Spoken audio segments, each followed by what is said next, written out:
જય હિન્દ વિદ્યાર્થી મિત્રો, લાસ્ટ લેક્ચરની અંદર છે આપણે ડિસ્કશન કર્યું કે નિવાસ સ્થાનો શું છે, કે નિવાસ સ્થાનો કઈ રીતે છે, કે બધે જ નિવાસ સ્થાનો જુદા જુદા હોય છે, કે ભૌગોલિક સ્થાન છે કે પૃથ્વી છે તો એનું ભૌગોલિક સ્થાન છે કેવું હોય છે, જુદું જુદું હોય છે. આપણે અક્ષાંશ અને રેખાંશ છે એવી રીતે ભૌગોલિક સ્થાન છે એ જુદા જુદા હોય છે. કોઈ જગ્યાએ છે પહાડવાળો વિસ્તાર છે તો કોઈ જગ્યાએ રણ વિસ્તાર છે, કોઈ જગ્યાએ છે એ ખારા પાણી છે તો કોઈ જગ્યાએ મીઠું પાણી હોય છે.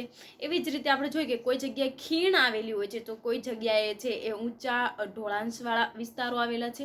તો બધા જ સજીવો જે છે એનું નિવાસ સ્થાન કેવું હોય છે, ભૌગોલિક રીતે જુદું જુદું જોવા મળે છે.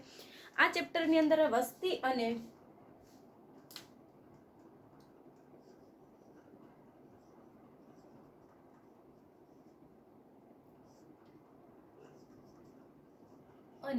સજીવો વિશે છે આપણે ચર્ચા કરવાની છે. કે સજીવો અને વસ્તી જે છે એ બે હાફ, એટલે કે આપણું પોર્શન જે છે એ કેવો છે તો કે હાફ છે.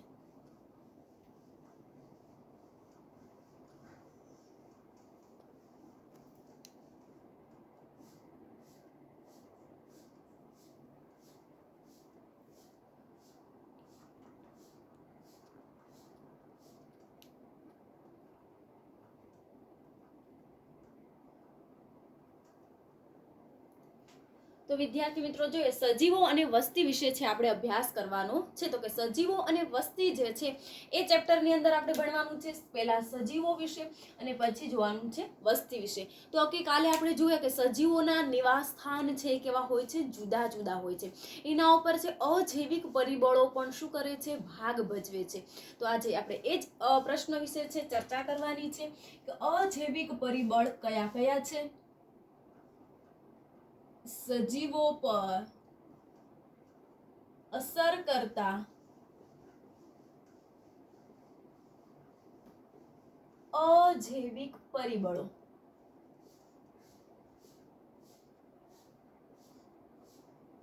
તો આપણે કાલે વિદ્યાર્થી મિત્રો જોઈ ગયા કે અજૈવિક પરિબળો છે એ કયા કયા છે.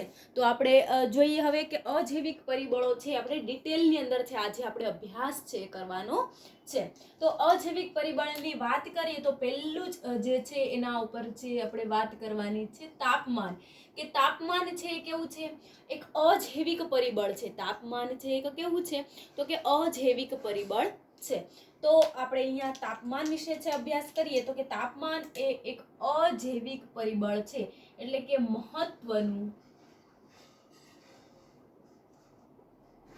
અજૈવિક પરિબળ છે. કે તાપમાન જે છે એ કેવું છે તો કે એક મહત્વનું અજૈવિક પરિબળ છે. શા માટે એ મહત્વનું છે તો આપણે જોઈએ છે કે પૃથ્વી જે છે કે પૃથ્વી ઉપર છે એ તાપમાનને આધારે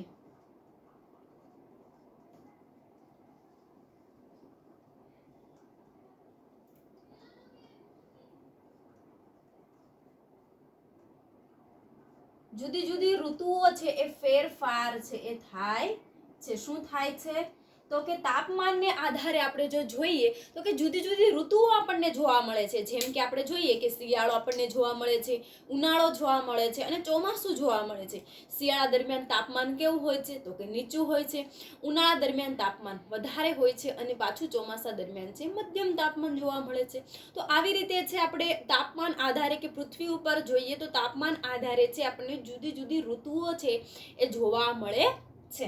હવે એની અંદર આપણે વાત કરીએ કે આપણે ઊંચાણવાળા જે પ્રદેશો જે છે જેને આપણે શું કહીએ છીએ, ધ્રુવ પ્રદેશ. કે આપણે ધ્રુવ પ્રદેશથી આપણે મેદાનો તરફ, કે આપણે ધ્રુવ પ્રદેશથી છે એ સપાટ મેદાનો તરફ જો જોઈએ તો કે ધ્રુવ પ્રદેશની અંદર છે શું જોવા મળે છે તો કે ધ્રુવ પ્રદેશની અંદર છે બર્ફીલા વિસ્તારો હોય છે, જ્યારે સપાટ મેદાનોની અંદર તાપમાન છે કેવા હોય છે, નીચે આવી જાય છે. કે ધ્રુવ પ્રદેશનું તાપમાન અને સપાટ મેદાનોનું તાપમાન, તો એ બંનેના તાપમાનમાં શું જોવા મળશે આપણને, ફેરફાર જોવા મળશે. શું જોવા મળશે કે ફેરફાર જોવા મળશે. કે ધ્રુવ પ્રદેશો હશે એ બર્ફીલો વિસ્તાર હશે, ઠંડો પ્રદેશ હશે, શીત પ્રદેશ હશે, બરાબર. એવી જ રીતે સપાટ મેદાનો છે તો એમ ક્રમશઃ તાપમાનમાં શું થાય છે, ફેરફાર થાય છે.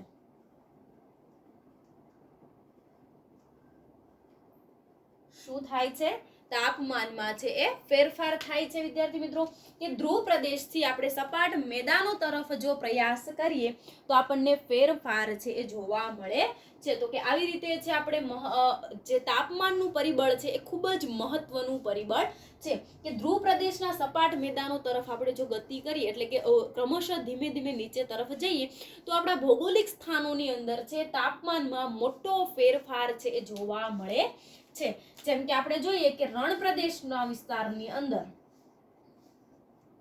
કે રણ પ્રદેશમાં છે એ 50°C જેટલું ઊંચું તાપમાન, એનાથી પણ વધારે ઊંચું તાપમાન છે શું કરવા મળે છે આપણને જોવા મળે છે કે 50°C થી પણ વધારે તાપમાન છે આપણને ધ્રુવ પ્રદેશની અંદર જોવા મળે છે. ક્યાં જોવા મળે છે વિદ્યાર્થી મિત્રો કે 50° થી વધારે તાપમાન આપણને રણ પ્રદેશમાં જોવા મળે છે. જ્યારે આપણે ધ્રુવ પ્રદેશની સરખામણી કરીએ તો અહીંયા આપણને માઇનસની અંદર છે તાપમાન જોવા મળતું હશે. બરાબર, તો કે આવી તાપમાન આધારિત આપણે અજૈવિક પરિબળ છે તો કે સજીવો છે એને કઈ રીતે અસર થાય છે કે સજીવોને છે આ તાપમાનની અસર કઈ રીતે થાય છે આપણે એ સમજવાનું છે. તો આપણે એ સમજતા પહેલા છે આપણને તાપમાનનો તફાવત છે એનો ખ્યાલ હોવો જોઈએ કે તાપમાન છે કેવી રીતે ફેરફાર થાય છે. ધ્રુવ પ્રદેશમાં વધારે તાપમાન હોય છે અને મેદાનો અને રણ પ્રદેશની અંદર આપણે જો પ્રયાણ કરતા જઈએ તો અહીંયા 50°C જેટલું નીચું તાપમાન આપણને જોવા મળે છે. ત્યારબાદ આપણે જોઈએ કે આંબો, એનું ઉદાહરણ આપણને એક આપ્યું છે આંબાનું વૃક્ષ કે આંબાનું વૃક્ષ જે છે એને આપણે છે ઠંડા પ્રદેશની અંદર છે એ ઉછેર કરી શકતા નથી. એટલે કે જર્મની જેવા વિસ્તારોની અંદર છે આપણે એને ઉછેર કરી શકતા નથી કે આંબાનું વૃક્ષ જે છે એનું આપણે છે જર્મનીની અંદર છે આપણે એનું શું કરી શકતા નથી, ઉછેર કરી શકતા નથી અથવા તો એનો આપણે એ વૃક્ષ છે આપણને જોવા મળતા નથી. તો શા માટે? કારણ કે આંબાના વૃક્ષ પર શું થાય છે, તાપમાનની અસર છે એ થાય છે. તો એ આપણે ખાસ છે એ ધ્યાનમાં રાખવાનું છે. ત્યારબાદ છે કે અમુક વનસ્પતિઓ છે એના પર તાપમાનની અસર થાય છે, પ્રાણીઓ જે છે એના પર પણ તાપમાનની અસર થાય છે. અમુક પ્રાણીઓ જે છે એના ઉપર પણ તાપમાનની અસર થાય છે. તો કે કેવી રીતે તાપમાનની અસર થશે? તો કે પ્રાણીઓ જે છે કે આપણને મોટા મહાસાગરોની અંદર કે માછલી છે આપણને ક્યાં જોવા મળે છે? જે ટૂના માછલી જે છે આપણને મોટા મહાસાગરની અંદર મળતી નથી. શા માટે મહાસાગરની અંદર મળતી નથી? કારણ કે ટૂના માછલીનું જે તાપમાન હશે એ સહન કરી શકતી નહીં હોય. એટલા માટે જે ટૂના માછલીઓ છે એ મોટા એન્ટાર્કટિક મહાસાગરની અંદર છે આપણને જોવા મળતી નથી અથવા તો આપણે સરળતાથી પકડી શકતા પણ નથી. ત્યારબાદ આપણને એક ઉદાહરણ બીજું પણ આપ્યું છે કે ચિત્તા જે છે એ બર્ફીલા વિસ્તારોની અંદર છે જોવા મળે છે કે બરફના જે ધ્રુવ પ્રદેશો જે છે એ ધ્રુવ પ્રદેશની અંદર છે ચિત્તાઓની જાતિઓ છે એની પ્રજાતિઓ આપણે જોઈ શકાય છે. જ્યારે કેરળની અંદર આપણને જોવા મળતા નથી. હવે ચિત્તાને છે આપણે કેરળની અંદર રાખીએ, કેરળ પણ ઠંડુ જ છે, પરંતુ કેરળની અંદર કયું પ્રાણી આપણને વધારે જોવા મળે? તો યાદ રાખજો વિદ્યાર્થી મિત્રો, હાથી જે છે એ ક્યાં જોવા મળે આપણને? કેરળની અંદર વધારે જોવા મળે. તો કે ચિત્તા જે છે એ બર્ફીલું પ્રદેશની અંદર વધારે જોવા મળે છે. તો એને આપણે ધ્રુવ પ્રદેશમાંથી છે એ કેરળની અંદર છે એ વસવાટ છે એ કરી શકતા નથી. તો કે આ બધા સજીવો છે એ ચોક્કસ તાપમાનને આધારે એના શરીર છે એ શું થઈ ગયા હોય છે, હવે અનુકૂલન સાધી ગયા હોય છે. કાલે આપણે અનુકૂલનનો અર્થ સમજ્યા કે કોઈ સજીવ છે, જસ્ટ એક્ઝામ્પલ આપણે જ લીધું હતું કે 25°C તાપમાને આપણું રૂમ ટેમ્પરેચર આપણે છે તંદુરસ્ત કાર્ય કરી શકીએ છીએ. એ જ તાપમાન જો વધારી દેવામાં આવે અથવા તો ઘટાડી દેવામાં આવે તો આપણું મહત્તમ કાર્ય છે એ કરી શકતા નથી. એ જ આપણે આગળ પણ આજે ભણવાનું છે. તો કે ચિત્તા જે છે એ શું કરી શકે છે? બર્ફીલા વિસ્તારોની અંદર છે સારી રીતે છે રહી શકે છે, પરંતુ કેરળની અંદર આપણને જોવા મળતા નથી. ત્યારબાદ વિદ્યાર્થી મિત્રો આપણે કે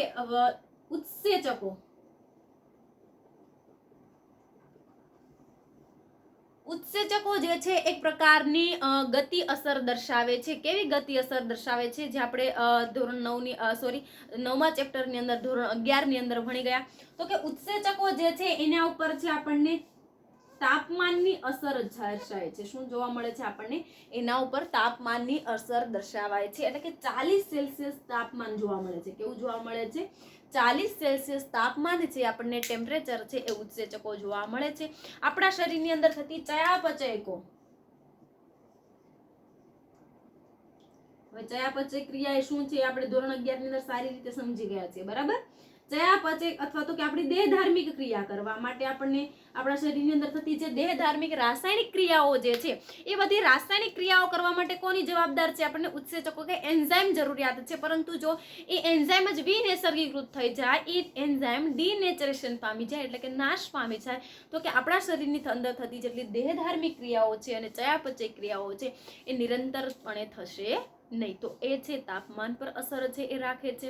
તો આવી રીતે આપણે બધી જ જગ્યાએ જોઈએ તો કે ભૌગોલિક સ્થાન પણ જુદા જુદા હોય છે. તાપમાનના આધારે જ છે બે શબ્દ છે એ સમજાવવામાં આવ્યા છે, યુરીથર્મલ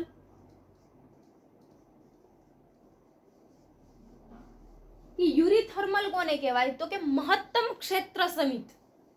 શું કહેવાય છે?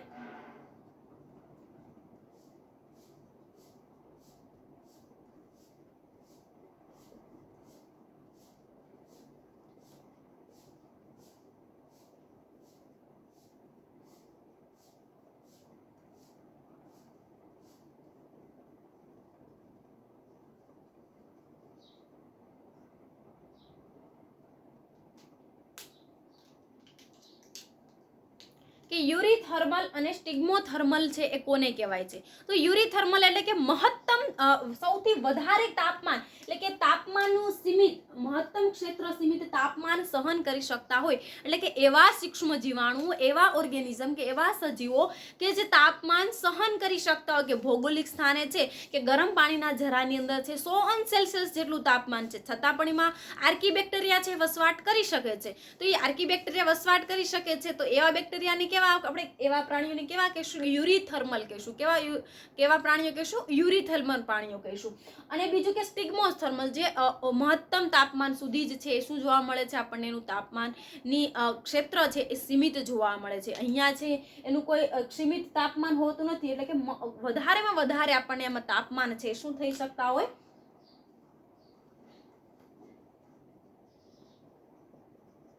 જ્યારે સ્ટિગ્મોથર્મલ છે એ મહત્તમ તાપમાન છે એ સીમિત કરી શકે છે, જ્યારે કે થર્મલ યુરીથર્મલ જે છે એ શું કરે છે? તો કે વધારેમાં વધારે તાપમાન છે એ સહન કરવાની ક્ષમતા છે એ ધરાવતા હોય છે. તો આમ ભૌગોલિક સ્થાનોની આપણે વાત કરીએ અથવા તો કે ભૌગોલિક સ્થાન પર આધારિત રાખીએ તો આપણને છે જુદા જુદા યુરીથર્મલ અને સ્ટિગ્મોથર્મલ છે એવા પ્રાણીઓ પણ જોવા મળે છે. યુરીથર્મલ પ્રાણીઓ એટલે કે વધારે તાપમાનની ક્ષેત્ર સીમિત હોય છે એની અંદર, એ સહન કરી શકે છે, જ્યારે સ્ટિગ્મોથર્મલ છે એ ઓછી ક્ષેત્ર મહત્તમ ક્ષેત્ર સુધી છે એનું તાપમાન છે એ સહન છે એ કરી શકે છે.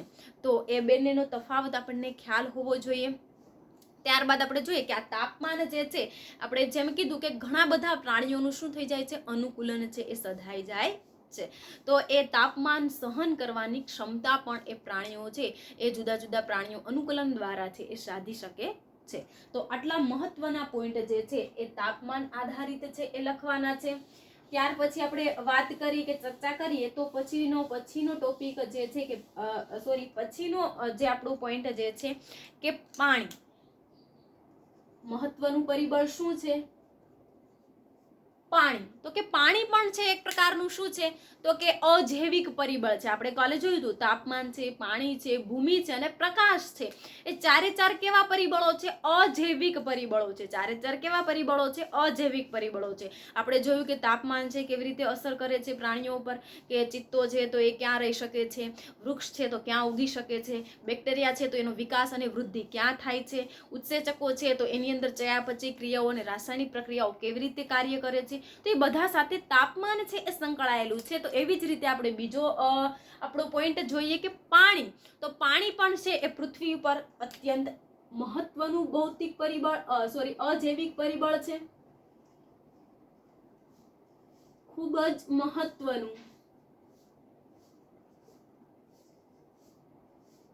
અજૈવિક પરિબળ છે. શા માટે ખૂબ જ મહત્વનું અજૈવિક પરિબળ કીધું? કારણ કે પાણી વગર છે એ સજીવ શક્ય નથી. કે પૃથ્વી ઉપર આપણે વાત કરીએ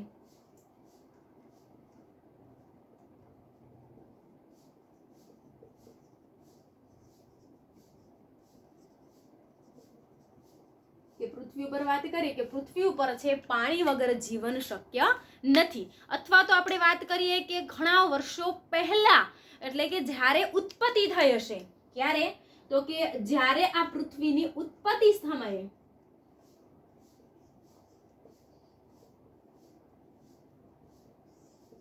કે આપણે માનીએ કે એ ઉત્પત્તિ સ્થાન પણ પાણી હશે, કે પાણીની અંદર જ છે આપણે પૃથ્વીની ઉત્પત્તિ થાય એવું પણ માનવામાં આવે છે. ઘણા બધા ખગોળશાસ્ત્રીઓ છે એને પૃથ્વીની ઉત્પત્તિ વિશે છે એ રજૂઆત કરી છે. તો ઘણા સજીવો છે, પ્રાણીઓ જે છે એની ઉત્પત્તિ સ્થાન ક્યાં છે, તો કે પાણીની અંદર જ છે.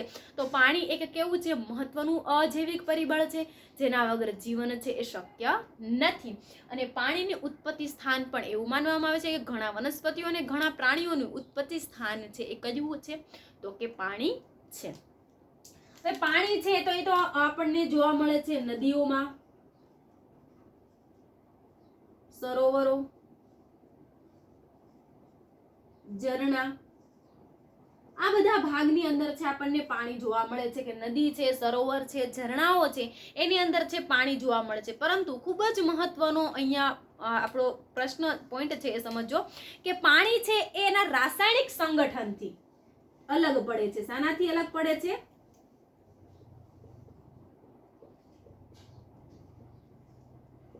કે આ બધી જ જગ્યાએ આપણને પાણી જોવા મળે છે. ઝરણામાં પાણી જોવા મળે છે, સરોવરમાં જોવા મળે છે, નદીઓમાં જોવા મળે છે, મોટા મોટા સમુદ્રની અંદર પાણી જોવા મળે છે, મોટા મોટા મહાસાગરોની અંદર આપણને પાણી જોવા મળે છે. બધી જ જગ્યાએ પાણી જોવા મળે છે, પરંતુ એ બધા એના રાસાયણિક સંગઠનથી જુદા હોય છે. શું હોય છે? દેખાવમાં તો આપણને બધા પાણી જ લાગે છે, પરંતુ એનું રાસાયણિક સંગઠન એટલે કે પીએચ કેવા હોય છે? જુદા જુદા હોય છે. એની અંદર ક્ષારતા એટલે કે ક્ષારનું પ્રમાણ કેવું હોય છે? જુદું જુદું જોવા મળે છે. કે નદીઓ છે, સરોવરો છે, મહાસાગરો છે, ઝરણાઓ છે, તો એવા બધા આની અંદર છે આપણને શાનાથી પાણી એકબીજાથી જુદું પડે છે? તો કે રાસાયણિક સંગઠન પીએચ એમની જે છે કે પીએચ જુદી જુદી હશે અને એની ક્ષારતા જુદી જુદી જોવા મળશે. એનું આપણને એક ઉદાહરણ આપ્યું છે કે સામાન્ય જોઈએ તો કે ઝરણાની અંદર છે કે સામાન્ય નદીઓની અંદર છે 5% ક્ષારતા આપણને જોવા મળે છે. ત્યારબાદ આપણને સરોવરોની અંદર છે કે 35 થી 40% કે 50% આશરે છે ક્ષારતા જોવા મળે છે. જ્યારે ખારા પાણીના સરોવરો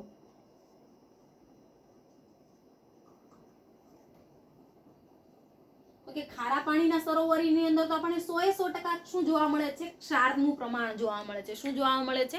100% આપણને ક્ષારતા છે એ જોવા મળે છે. તો વિદ્યાર્થી મિત્રો આપણે અહીંયા સમજો કે નદી, સરોવર, ઝરણાઓ છે બધાની અંદર આપણને પાણી જોવા મળે છે, પરંતુ આ ક્ષારનું પ્રમાણ છે બધાની અંદર કેવું હોય? જુદું જુદું હોય છે.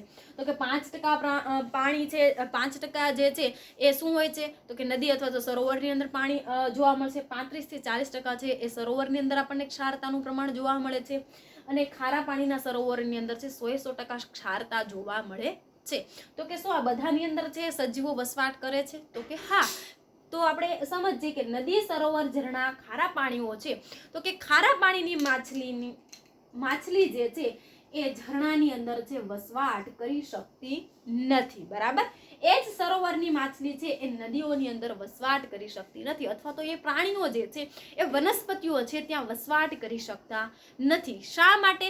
તો કે એમના શરીરનું બંધારણ જે છે એ શું થઈ ગયું હોય? આશ્રુતિ નિયામક. હવે આપણને આશ્રુતિની વ્યાખ્યા આવડતી હોવી જોઈએ. આશ્રુતિ એટલે શું? તો કે બે કોષ જે છે અહીંયા સંકેન્દ્રણ ઓછું છે, ઓછાથી વધારે તરફ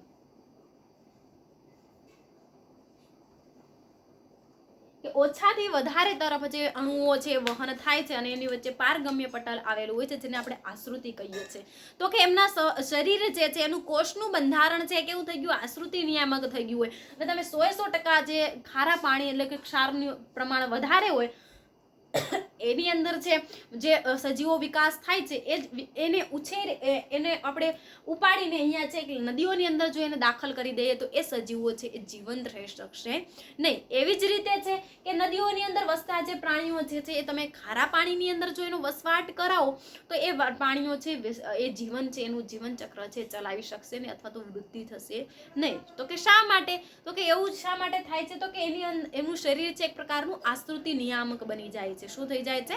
આશ્રુતિ નિયામક બની જાય છે. એટલે કે ખારા પાણીના સજીવો છે ખારા પાણીમાં જ જીવંત રહી શકે છે અને જે નદી સરોવરના પ્રાણીઓ છે એ નદી સરોવરની અંદર જ જીવંત રહી શકે છે. તો કે આવી રીતે છે એ આપણે પાણી છે એ ખૂબ જ મહત્વનું પરિબળ છે એ બની રહે છે. ત્યાર પછી આપણે ત્રીજું સૌથી મહત્વનું પરિબળ જોવાનું છે પ્રકાશ. હવે પ્રકાશ, આ બધા પરિબળો તો આપણે ભણતા જ આવ્યા છે. ખૂબ જ સરળ સવાલ જે છે આ અત્યારે આપણે જે ભણી રહ્યા છે તમે એક વખત ફક્ત વાંચશો તો પણ તમને છે એ સરળતાથી આવડી જશે. હવે ઘણા વિદ્યાર્થી મિત્રો જે છે એમના કોઈ કઝિન્સ હોય અથવા તો ઓનલાઈન છે આજનું ગુજકેટનું પેપર જોજો. એટલું સરળ, એટલે આપણે ગુજકેટનું પેપર હતું કે 40 MCQ છે. તમને જો ખાલી 12th બુકની તમે બુક વાંચી હોય, કોઈ પણ એની મટીરિયલ ના વાંચ્યા હોય તો પણ તમને સરળતાથી આવી જાય. હવે તમે જે આપણે જે ભણાવેલા જેટલા ચેપ્ટર જે છે એ ચેપ્ટરના પ્રશ્નો તમે જોજો કે એ પ્રશ્નો છે કેવા કેવા પૂછાણા છે. અત્યાર સુધીના આપણે છે કે 6 જેટલા ચેપ્ટર આપણે ચાલેલા છે, બરાબર? તો એ 6 જેટલા ચેપ્ટર છે એમાંથી સોલ્યુશન કરવાનો પ્રયત્ન કરજો, જેના કારણે છે કે હવે તમારે આગળ જે આપવાની ગુજકેટ થશે અથવા તો નીટ થશે એનો તમને આઈડિયા છે એ થોડો આવી છે, બરાબર? કે આજનું જે ગુજકેટનું પેપર હતું એમાંથી આપણે જે ચાલેલા જે સવાલો જે છે એ કેટલા સવાલો છે એની અંદર પૂછવામાં આવ્યા છે. આપણે પહેલું ચેપ્ટર, બીજું ચેપ્ટર, 8, 9, 10, 11, 12 એ ચેપ્ટરો છે એ ચાલી ગયા છે, બરાબર? તો એ ચાલેલા જે ચેપ્ટરો જે છે એમાંથી 11, 12 માંથી ઘણા સવાલો પૂછાણા હતા. હમણાં ઓલો રોઝી ગાય વાળો જ સવાલ છે એ પૂછાણો છો. ત્યારબાદ આ બીજું ચેપ્ટર છે એની અંદર આકૃતિ જે છે, મધ્ય સ્તર કોને કહેવાય, સ્ફોટી સ્તર કોને કહેવાય, એ પ્રશ્ન છે એ પૂછાણો હતો. એવા ઘણા સાવ સહેલા એવા સવાલો છે એ પૂછાયેલા હતા. તો ખાસ વિદ્યાર્થી મિત્રો ટેક્સ્ટ બુકની એક લાઈન જો તમે વાંચેલી હોય તો તમે સરળતાથી 40 માંથી 40 MCQ સાચા પડે એટલું બાયોલોજીનું સરળ છે એ પ્રશ્નપત્ર આજનું હતું. તો એ માટે હવે તમારે પણ આગળ છે ભવિષ્યની અંદર ગુજકેટની એક્ઝામ છે આપવાની છે, તો આપણે અત્યારથી જ છે એ તૈયારી કરવાની છે કે આપણે ટેક્સ્ટ બુકની એક લાઈન છે આપણને આવડતી હોવી જોઈએ. બાકી અહીંયા કોઈ ટ્વિસ્ટ એવા સવાલો છે આજના એક પણ પ્રશ્નની અંદર હતા નહીં. તો ખાસ વિદ્યાર્થી મિત્રો છે કે તમારે જો ગુજકેટની અંદર નીટની અંદર સારા કવર કરવો છે તો આપણું જે NCERT સિલેબસ છે એ જો તમે સમજી જાઓ તો તમારી ગુજકેટ છે એ આપોઆપ છે એ સોલ્યુશન છે એ થઈ જશે. હવે આપણે આગળ ત્રીજા અજૈવિક પરિબળ તરફ આગળ વધીએ, પ્રકાશ. તો કે પ્રકાશ જે છે એ ક્યાંથી ઉત્પન્ન થાય છે? તો કે સૂર્યમાંથી. ક્યાંથી થાય છે? તો કે સૂર્યમાંથી આપણને પ્રકાશ છે એ મળે છે. હવે એ પ્રકાશ છે તો વનસ્પતિ શું કરે છે? પ્રકાશ સંશ્લેષણની ક્રિયા કરે છે. કે વનસ્પતિ દ્વારા શું થાય છે? તો કે આ પ્રકાશ સંશ્લેષણની ક્રિયા થાય છે. શું થાય છે? કે પ્રકાશ સંશ્લેષણની ક્રિયા છે એ વનસ્પતિ દ્વારા થાય છે અને વનસ્પતિ છે શું બનાવે છે? ખોરાક બનાવે છે. એ જ વનસ્પતિ ખોરાક બનાવે છે તો એવા પ્રાણીઓને કેવા પ્રાણીઓ કહેવાય છે? તો કે સ્વયંપોષી. કેવા પ્રાણીઓ કહેવામાં આવે છે? તો કે સ્વયંપોષી પ્રાણીઓ તરીકે ઓળખવામાં આવે છે. હવે આટલું તો આપણને ઘણા ટાઈમથી એટલે કે 1 વર્ષથી ભણતા જ આવીએ છીએ, બરાબર? કે પ્રકાશ સંશ્લેષણની ક્રિયા કરીને ખોરાક છે એ વનસ્પતિ જાતે બનાવે છે, જેને સ્વયંપોષી સજીવો તરીકે ઓળખવામાં આવે છે.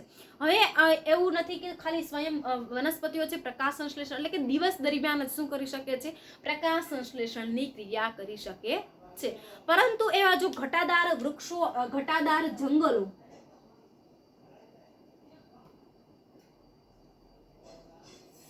કે ઘટાદાર જંગલો જે છે તો એ ઘટાદાર જંગલોની છે અંદર છે એ પ્રકાશ છે એ દાખલ થઈ શકશે નહીં. જેમ કે આપણે જોઈએ કે એમેઝોનના જંગલો જે છે મોટા મોટા છે, એટલે ઘટાદાર જે વૃક્ષો જે છે એની નીચેને છે પણ વનસ્પતિ ઉછેર થઈ શકે છે, પરંતુ એ વનસ્પતિ પ્રકાશ સંશ્લેષણ ઓછા માત્રાની અંદર કરે છે તો નહિવત કરે છે. તો એ કેવા અનુકૂલનો સાધી ગઈ હશે? તો કે નહિવત પ્રકાશ સંશ્લેષણના અનુકૂલનો છે એના સંધાય છે. કેવા અનુકૂલનો સંધાય છે? તો કે ઘટાદાર જંગલો છે જો એની નીચેના ભાગમાં વનસ્પતિઓ ઉછેર થાય તો એ નહિવત માત્રાની અંદર છે પ્રકાશ સંશ્લેષણની ક્રિયા કરે છે અથવા તો એના અનુકૂલનો છે એ સાધે છે. તો આવી રીતે છે પ્રકાશ સંશ્લેષણની ક્રિયા કરીને છે વનસ્પતિ છે શું કરે છે, ખોરાક છે એ બનાવે છે. હવે ઘણી વનસ્પતિઓ છે પુષ્પોત્સર્જનની ક્રિયા કરે છે.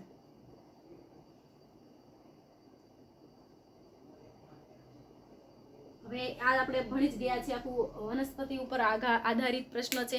પ્રકાશ અવધિ, કે પ્રકાશ અવધિ જે છે એ શું છે, તો કે પ્રકાશ અવધિ જે છે કે આપણે સમજીએ કે પ્રકાશ અવધિ કોને કહેવાય. આપણે ચેપ્ટર ભણી ગયા હતા અંતઃસ્રાવ, કે વનસ્પતિના અંતઃસ્રાવ હતો એમાં વ્યાખ્યા આવી હતી આપણે પ્રકાશ અવધિ વિશેની, બરાબર. તો એ વિદ્યાર્થી મિત્રો જોઈ લેજો. પુષ્પસર્જન પર પુષ્પોત્સર્જનની ક્રિયા કરવા માટે પણ પ્રકાશ જરૂરી છે. જેમ કે સૂર્યમુખીનું પુષ્પ છે એ સૂર્યની આમ તેમ સૂર્યની જે દિશાઓ છે એના તરફ છે શું કરે છે, એનું મુખ છે એ ફેરવે છે.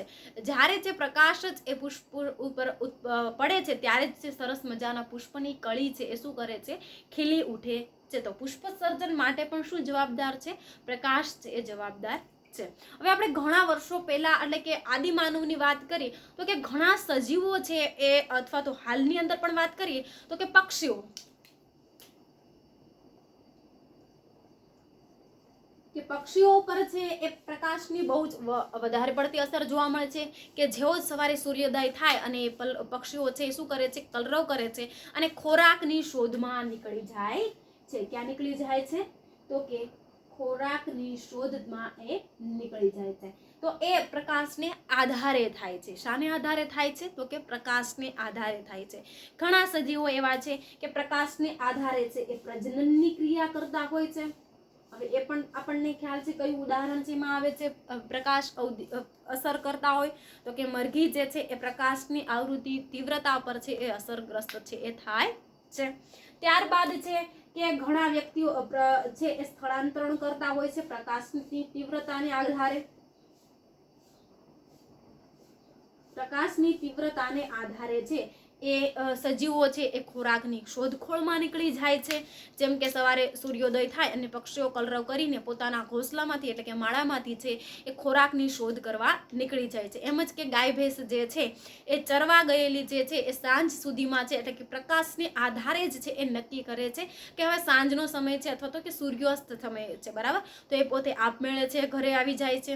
એવી જ રીતે છે ઘણી બધી ક્રિયાઓ છે આપણી નિર્સન તંત્રની અંદર જે પ્રકાશ આધારિત છે. કેવી છે, તો કે પ્રકાશ આધારિત છે. તો એ પ્રકાશની તીવ્રતાને આધારે છે આપણે નક્કી કરીએ છીએ કે ઘણા પહેલાના સમયની અંદર વાત કરું તો કે કોઈ પાસે ઘડિયાળ નથી. અત્યારે આપણી આસપાસ હાથે છે, હાથની અંદર કાંડા ઘડિયાળ છે જોવા મળે છે, પરંતુ પહેલાના સમયના અથવા તો કે ખેડૂતો જે છે એ કેવી રીતે છે નક્કી કરતા હશે, તો કે એના પડછાયા ઉપર છે પ્રકાશની તીવ્રતા કે પ્રકાશ કેટલી તીવ્રતાથી આવે છે એના આધારે છે એ નક્કી કરે છે. એવી જ રીતે ખોરાકની શોધ કરવા નીકળી જાય છે બધા પ્રાણીઓ. ત્યારબાદ પ્રજનનની ક્રિયા પણ પ્રકાશને આધારિત હોય છે અને સ્થળાંતરણ છે કે એક જગ્યાએથી બીજી જગ્યાએ જવું છે તો એ પણ છે એ પ્રકાશની તીવ્રતાને આધારે થાય છે.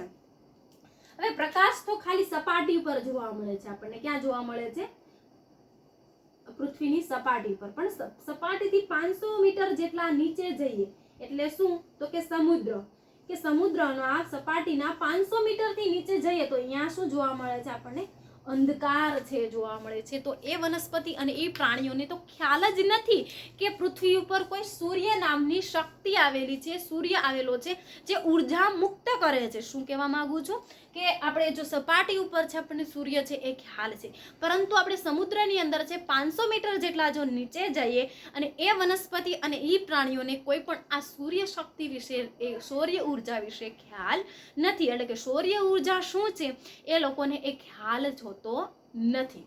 તો એ સમુદ્ર છે એ સંપૂર્ણપણે ક્યાં જોવા મળે છે આપણને, અંધકાર છે એ જોવા મળે છે. હવે આ સમુદ્રની સપાટી ઉપર જે છે એ પારજાંબલી કિરણો, હવે આપણે જોઈએ કે આપણું અત્યારે વૈશ્વિક તાપમાન છે સતત વધી રહ્યું છે, કે તાપમાન છે એ સતત વધી રહ્યું છે, જેના કારણે છે કે આ વર્ષે કોરોનાના કારણે છે આપણે તાપમાનની સપાટીમાં નીચું આવ્યું છે. અત્યારે હાલ આપણે જોઈએ કે પીયુસીના ભાવ છે 2 જ દિવસની અંદર વધારે છે, કે લેટેસ્ટ ન્યૂઝ કે પીયુસીની અંદર છે શા માટે વધારો કરવામાં આવ્યો છે, તો કે પીયુસીની અંદર છે જે પોલ્યુશન કંટ્રોલ કરી શકે એટલા માટે છે આપણે એના દર વધારી દીધા છે સરકાર દ્વારા, બરાબર. તો કે એ તાપમાન નિયામક જે છે એક પ્રકારનું શું છે કે તાપમાન નિયામક આપણે છે એ તાપમાન છે આપણા પેટ્રોલ ડીઝલમાંથી છે વધારાની જે વેસ્ટ કચરો જે નીકળે છે આપણે તાપમાનમાં શું થાય છે વધારો થાય છે. છેલ્લા 2 મહિનાથી વાહન વ્યવહાર બંધ હોવાના કારણે છે આપણા ઓઝોન સ્તર છે એ ઘણા બધા સુધારો આવ્યો છે. પરંતુ આપણે આ જે સૂર્ય ઉર્જા છે એમાંથી સીધા પારજાંબલી કિરણો છે એ પૃથ્વીની સપાટી ઉપર પડે તો શું થાય છે, આપણને નુકસાન થાય છે. શું થાય છે? નુકસાન થાય છે. હવે પારજાંબલી કિરણોથી કયો રોગ થાય, તો કે કેન્સર. પારજાંબલી કિરણો જો સીધા પૃથ્વીની સપાટી ઉપર પડે તો કેન્સર નામનો ભયાનક રોગ આપણને થઈ શકે છે. તો એ પારજાંબલી કિરણો કોણ રોકે છે? ઓઝોન સ્તર રોકે છે. તો ઓઝોન સ્તર છે એ ગાબડું ના પડે એની સાવચેતી કોણ રાખવાની છે? આપણે રાખવાની છે. એટલે કે તાપમાન, વૈશ્વિક તાપમાનની અંદર છે એ વધારો ન થાય એ એક પ્રકારનું આપણું મહત્વની ભૂમિકા છે, આપણું પરિબળ છે. ત્યાર પછી કે આપણે જોઈએ કે આ પારજાંબલી કિરણોથી આપણને ઘણા બધા રોગો થઈ શકે છે. બીજું કે દ્રશ્ય વર્ણપટની અંદર કે પ્રકાશની એક કિરણની અંદર છે 7 જુદા જુદા કિરણો આવેલા હોય છે. એક્સરે કિરણ આવેલા છે, પારજાંબલી કિરણો આવે છે, ગામા કિરણ આવેલા છે, આલ્ફા કિરણો આવેલા હોય છે, ડેલ્ટા કિરણો, એવા 7 જુદા જુદા રંગ આવેલા હોય છે જે પારજાંબલી કિરણો આવેલા હોય છે. તો એ કિરણો છે એ કેવા છે, તો કે દ્રશ્ય વર્ણપટ પ્રાણીઓ માટે શું છે? હાનિકારક છે, એ સાબિત છે, એ થાય છે. એમાંથી કયો કિરણ આપણને હાનિકારક થાય છે, તો કે પારજાંબલી કિરણો. તો આ પરિબળ છે એ પ્રકાશ છે આપણને અસર કરે છે. ત્યાર પછી છે ભૂમિ, કે ભૂમિ જે છે એ કેવી રીતે છે એ સર્જાણી છે, જે આપણે ટૂંકમાં જ જોઈએ કે ભૂમિ એટલે કે જે માટીના કણો જે છે એનું સર્જન કેવી રીતે થયું છે. કે લાખો પૌરાણિક વર્ષો પહેલા જે છે કે સતત એકબીજાને અથડાવાથી મહાશિલાઓ, પથ્થરો છે એકબીજા સાથે અથડાય અને છે એ નાના નાના માટીના કણોમાં છે એ રૂપાંતરણ થાય છે. તો એ ભૂમિ છે એ કણોનું કદ, એમના આકાર, જલ ક્ષમતા, બધી જગ્યાએ છે ભૂમિ છે આપણને જુદી જુદી જોવા મળે છે. કોઈ જગ્યાએ છે પથ્થરિયાળ હોય છે, કોઈ જગ્યાએ કાપાળ હોય છે, કોઈ જગ્યાએ માટિયાળ હોય છે, કોઈ જગ્યાએ વધારે સેન્દ્રિય ખાતરયુક્ત હોય છે. તો એમના કદ જુદા હોય છે, એમનો આકાર પણ જુદો જુદો હોય છે અને એની જલ ક્ષમતા પણ અલગ અલગ હોય છે. એટલે અંતગ્રહણ ક્ષમતા,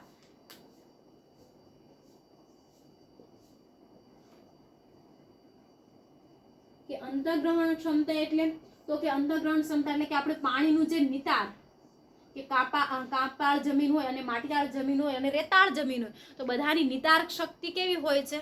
જુદી જુદી છે. બધાની નિતાર કે રેતાળ જમીનની અંદર નિતાર શક્તિ સૌથી વધારે હોય છે, ઝડપથી પાણી જતું રહે છે. શું થઈ જાય છે? ઝડપથી પાણી જાય છે. જ્યારે માટીયાળ જમીન અને કાપાળ જમીનની અંદર છે એ ધીમે ધીમે પાણી જાય છે. તો એમની અંદર છે જલ ક્ષમતા, અંતગ્રહણ ક્ષમતાઓ જુદી જુદી જોવા મળે છે. હવે બધી જ જે માટી જે છે એની અંદર છે બધા જ ભૌગોલિક સ્થાન જે છે પૃથ્વીની અંદર છે આપણને જુદા જુદા જોવા મળે છે. એમ ભૌગોલિક સ્થાનને આધારે જો આપણે જોઈએ તો કે ભૂમિ છે એ માટીયાળ હોઈ શકે છે, રેતાળ હોઈ શકે છે, કાપાળ હોય છે, કોઈ પહાડી વિસ્તારો હોઈ શકે છે, કોઈ ખીણવાળા વિસ્તારો હોઈ શકે છે, કોઈ મોટી મહાશિલાઓ હોઈ શકે છે. એવી રીતે એના પ્રકારો છે. કદ, આકાર, જલ ક્ષમતા અને અંતગ્રહણ ક્ષમતાને આધારે છે એ નક્કી થાય છે.